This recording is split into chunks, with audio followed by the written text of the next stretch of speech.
You're probably right. At this point, there's no point in coming back. But we talked about this today on the wake-up call where I intern at ESPN, 7:30 The Game. You know, it wasn't like his draft stock was great before he got hurt. He's shooting less than 40% from the field. You know, maybe you come back and you show out and you play good in some Duke game, something like that. That'll help your draft stock. But if he comes out and shuts it down, I have no hard feelings because you're just putting yourself to risk not playing next year, barring an injury.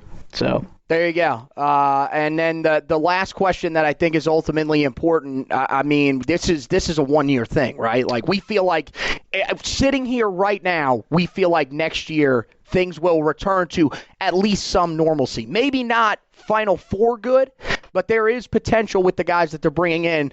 It's not going to be this bad for long. Basically, we're talking people off the ledge. Yeah, no, look, this is a blimp on the radar. This isn't going to become the new norm in Chapel Hill.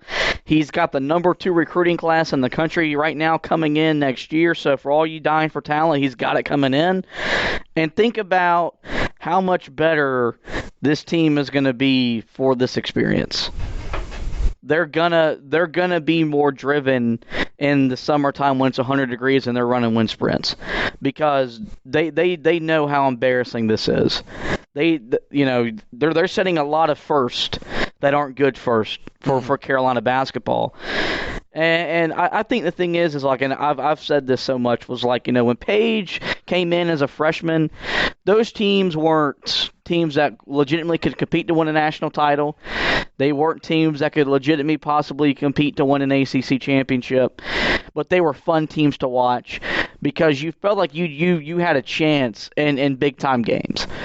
Right now, we don't have that. That feeling sucks. I think you get back to that next year.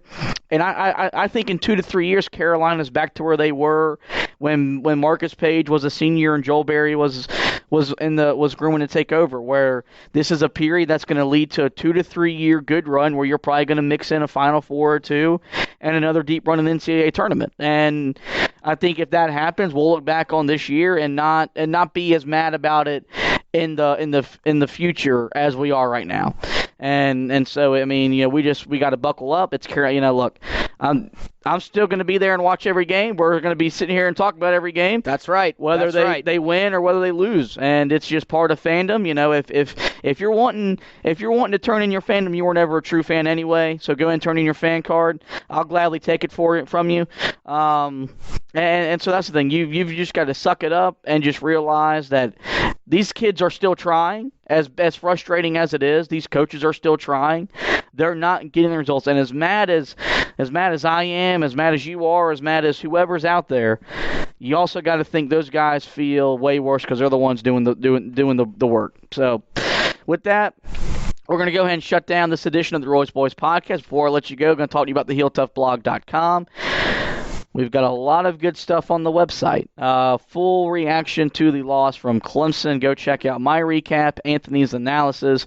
Basketball season's rolling along. Carolina's off this week, but we're still going to have some articles up about Carolina basketball as they have a little bye because they go to Pittsburgh on Saturday. Football-wise, Anthony, what do you got football-wise going on? Well, you know, right now we're just kind of wrapping up the 2019 season, so we got the final grades up there. We've got your breakdown of Mac Brown's first year back in Chapel Hill, and also there's one that was put back on the timeline just because some people may have missed it about the targets in the 2021 class, because the Heel Tough Blog podcast is going to have an edition of the show coming up where we're going to look at the top 10 targets for both me and Zach Hubbard in the 2021 class. So we want some interaction from the fans. You can go through, read my list that's in-depth and broken down for you, and then, of course, listen to the podcast, and we'll have that on there for you. So, yeah, a lot of good things. We're in that off-season mode. We're going to get towards some draft stuff here once they reach that January 20th deadline.